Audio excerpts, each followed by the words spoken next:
Good day internet people, it's Phil here and I've got my deck profile for my Bermudas. This is a Legion and Reit build. It's perhaps not the absolute best of the builds that you could do, I don't know. But this is what I've gone with. It hasn't had a lot of playtesting in its current form, I must admit, because I've only recently managed to get hold of the cards for it. But I thought I'd show you the deck, we'll have a little look at what it can do, and if you've got any comments or suggestions, post them down below. I'm always looking for ways to improve this deck, so if you've got any suggestions, you know, I'll listen, just post them down below.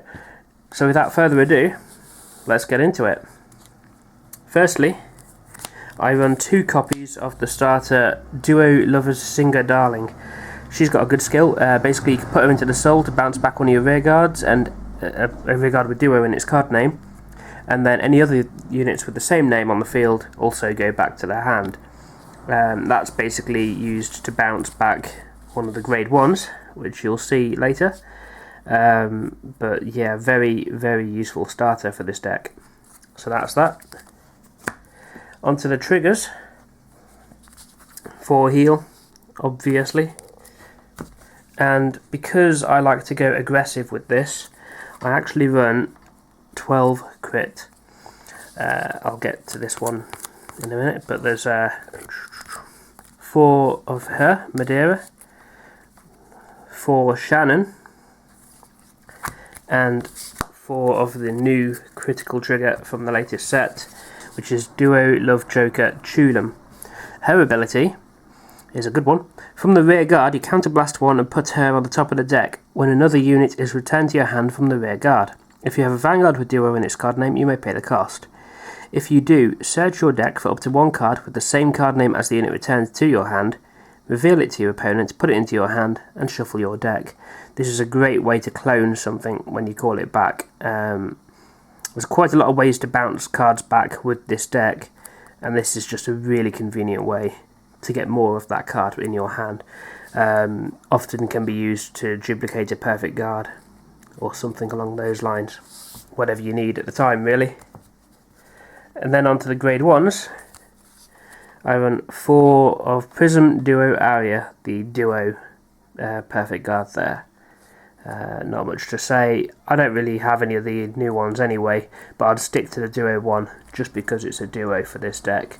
Obviously for a Harmony deck I would want to get hold of some Kokiri, but somehow I've managed to buy nearly 4 boxes worth of packs and not pull into a single Kokiri, so I don't know how that happened. Okay, so I've run 4 of Duo Petit Etoile Peace. She's one of the boss cards of this deck. Her skill is pretty good. She's a grade 1 6k. Counterblast 1 when this unit is returned to your hand from the rear guard. If you have a Vanguard with Duo in its card name, you may pay the cost. If you do, draw a card. You may choose up to 3 cards named Duo Petit Etoile Peace from your hand and reveal them. If you reveal 3 cards, choose a card from your damage zone and turn it face up. So what does that mean, really? Basically, obviously, if you've only got 1 in hand, if you bounce it back, it's a counterblast for a draw. That's pretty nice as it is.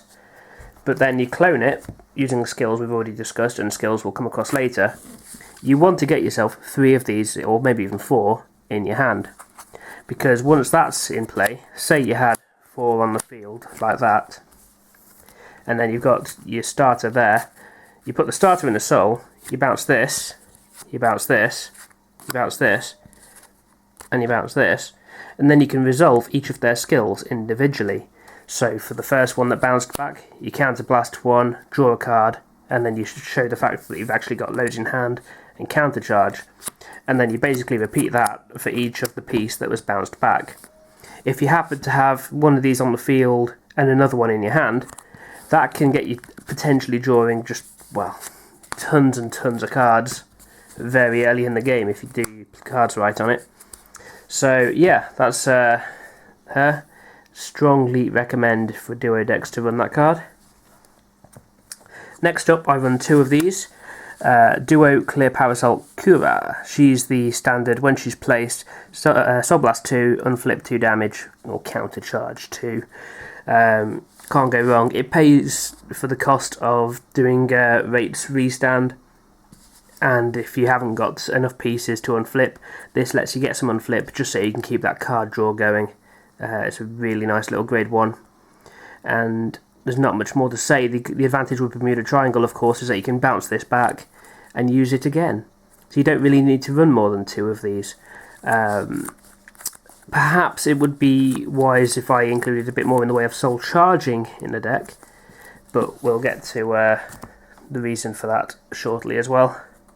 At the moment I'm just running 1 of these. This is the Limit Break Remover. With the draw power, she comes along quite easily anyway. Plus, if I'm in the Legion side of the deck, you don't really need this. So, worst case scenario, she's a 7k booster. If she turns up early and you get to use a restand really early in the game, that's just fantastic. And the other one, I'd actually probably replace that Limit Break Remover with another one of these, had I got one. This is Duo Gorgeous Lady Kazuha. She's basically the grade 1 equivalent of Roan. So, counterblast 1 card with Duo in its card name. When an attack hits a Vanguard during the battle this unit boosted, you may pay the cost. If you do, choose one of your other rear guards with Duo in its card name, return it to your hand, search your deck for up to 1 card with the same card name as that unit, reveal it to your opponent, put it into your hand, and shuffle your deck. So, fantastic pressure for your opponent to have to guard, because you have these on your boosting your rear guards, and if they hit, you're just going to counterblast 1 and you're going to clone something. You're going to get something, basically 2 new cards in your hand. So that's a really excellent card. You can team that up with the draw trigger, the crit trigger Chulum as well, and you can actually clone something twice with that, which is just, it's pretty nuts really. So that's her. She's awesome. And at the moment, I'm not actually running Roan. I'm running 3 Duo Fantasia Lamry at the moment instead of Roan. This is support for Reit specifically. When this unit attacks, if you have a Vanguard with Reit in its card name, this unit gets +2 until the end of that battle. And when this unit is returned to the hand from a rear guard, if you have a Vanguard with Reit in its card name, you search your deck for up to 1 card with the same name as this unit, basically. Reveal it to your opponent, put it into your hand, and shuffle your deck.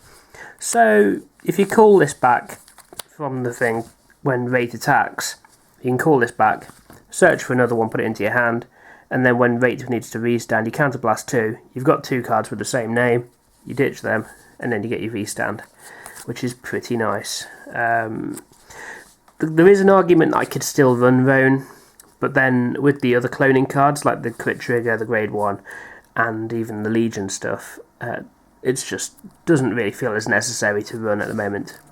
But if you think otherwise, if you think I should run it, post down below, like I say. Next up, 4 of the Legion mate for the deck. This is Duo Lovely Devil Vapor. Her skill is Counterblast 1 when this unit is returned to your hand from the rear guard. If your Vanguard is in Legion, you may pay the cost. If you do, choose one of your other units, so it's something on the field basically, search your deck for up to 1 card with the same card name as that unit, reveal it to your opponent, put it into your hand and shuffle your deck. Then you may choose up to 3 cards with the same card name as a unit on your Vanguard circle from your hand and reveal them. If you reveal 3 cards, countercharge 1. So, the idea being that you use the Legion first of all to bounce this back. One of them is on the Legion circle. You have one there, you bounce this back. You search out the other 2 with the Legion skill, so you've got that in hand. Then you countercharge, and basically you've also cloned out something else that's on your field, and it's cost you basically a soul blast, as you'll see when we get to that. But yeah, she's pretty nuts, pretty good. You can basically clone anything on the field without bouncing it back if you've got this in your hand. So that's pretty nice. I mean, obviously, yes, you lose 1 to the Vanguard circle, but it doesn't matter if 1 goes into the damage zone so much, because if you get to heal it off, it goes into the damage zone, the drop zone, and then you can Legion it back into the deck and do whatever. So, you know, there's ways around it. That's the other advantage of using Peace in a Legion deck. If one of your pieces gets damage checked or you have to ride it, it doesn't necessarily mean you're not going to be able to use the skill. Right, and the other grade 2s. I run 3 of Duo Kelpie Jockey Serdaria, or Serdaria, however you pronounce this. She's basically a 12k attacker if you've got a Vanguard with Duo in its card name. Pretty much a staple of the deck, really. Can't go too far wrong with it. You need those occasional rearguards that hit the numbers. If you're not sitting on Reit, this is your only way of getting a rearguard attack. You know, that's actually a real good number. So that's why she's there. Grade 3s. I run 4 Duo Lovely Angel Nemuel. This is obviously the Legion that teams up with Vapor. She's got auto once per turn, counterblast 2 when your unit is returned to your hand from the rear guard. If this unit is in Legion, you may pay the cost. If you do, search your deck for up to 2 cards with the same card name as the unit returned to your hand. Reveal them to your opponent, put them into your hand, and shuffle your deck. Then you may choose up to 3 cards with the same card name as a unit on your Vanguard circle from your hand, and reveal them. If you reveal 3 cards, countercharge 2. And then her other skill is Soul Blast 1, Duo, to choose a rear guard and return it to your hand. So basically with her, your first play that you want to do with that skill is to either bounce back herself from a rear guard column, or the grade 2 from the rear guard column. Either way, it gives you that ability to countercharge every time you clone something. So once you've got 3 of these or 3 of the grade 2 sitting in your hand, the next turn she can Soul Blast, bounce something back, clone that twice, and then say, oh look, I've got 3 of these in hand, so I'm just going to unflip that damage which I just switched over. So that's basically what she does. She basically gets you that crazy card advantage and really specific stuff as well, because you can play down your perfect guard, Soul Blast, find 2 more perfect guards, reveal these, unflip, and you're laughing. And then at the end of the deck, we've got 4 of the classic Duo Temptation Reit.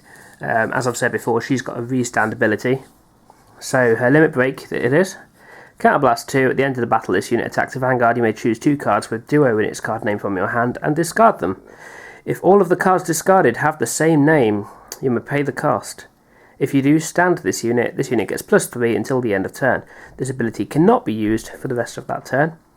And she again has got that Soul Blast when this unit attacks to pay the cost. If you do, choose a rearguard with Duo in its card name and return it to your hand. So you can bounce back your Lamry to clone it to give you something to drop. Or if you've got one thing in your hand and there's another one on the field, you can do it. You can Soul Blast when she attacks, call that back, and you've got 2 of whatever that card is as well. So, you know, it's fairly easy to get the restand off with this deck. You shouldn't really struggle too much. Particularly with the ability to put cards like Peace back into the deck from the drop zone. I keep struggling with zones. Yeah, so that's that. And, you know, yeah, she's pretty awesome.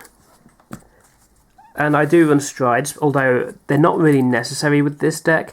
I found I can go through entire games and just not bother striding at all. But I use the same stride pile for this and my sort of in the works Harmony deck, which is nowhere near finished. But I've got the same strides for both decks. So for that I run 2 Glass Shoe Amoris, who is basically when she's placed on the Vanguard circle, choose up to 2 of your rear guards, return them to your hand, which is useful. You can return Peace, or you can return your damage on flipper, whatever you want. And yes, your cloning skills could potentially still come off from that, which is awesome. I run 1 of this. This is Legendary Prism Duo Nectaria. Only 1 of these because it doesn't really work so well in the Harmony deck. Basically, when she hits, if you've got a Prism card, you can basically call another unit down after you bounce 1 back and give it +5. But if you've got a Duo, which we do here, you can basically clone the card that you bounce back when it hits. So, you know, not bad, but you wouldn't have any use for her in Harmony. I have 1 Fluffy Ribbon Somni. She's the single rare one from the latest set.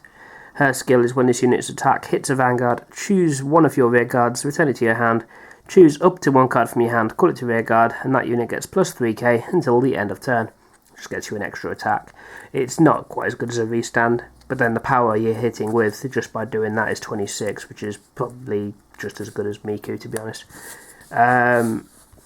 And then the expensive card.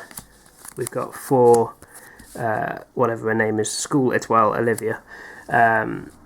She's basically your GB2 boss Stride. And her ability is Counterblast 1 and choose a face down School Etoile Olivia from your G zone and turn it face up. When this unit attacks a Vanguard, if the number of face up cards in your G zone is one or more, you may pay the cost. If you do, choose up to 5 of your rear guards. If all of the chosen units have different card names, return all those units to your hand. If 3 or more units were returned, choose up to 2 cards from your hand, call them to separate rear guard in different rows, so basically you make a column, or it has to be in a front row and a back row basically, and this unit gets crit +1 until the end of that battle. So, you know, that's pretty awesome. She's only swinging for 26 before boost with a crit, but, you know, you're getting another column out of it basically. And again, if you're running the Harmony deck, you're going to get skills coming off of that. Even with this deck, you can still do some funny shenanigans when you do the bounce back. So she's pretty good in pretty much any Bermuda deck. And that's it. That's my duo deck as it currently stands. Like I say, I haven't used this too much, so there may be tweaks to it later down the line, and I'd certainly like to hear what you guys think of this deck, whether you'd change anything else, whether I'm missing something really obvious. Mainly, I must say it is about draw power rather than raw power. There's nothing in here which hits big numbers. That is kind of deliberate. I could have put cards like Minamo in to hit the big numbers, but as it is, I wanted to focus on the draw power. But, like I say, post below if you've got any ideas. Thanks for watching. See you in the next video. Goodbye, Internet people.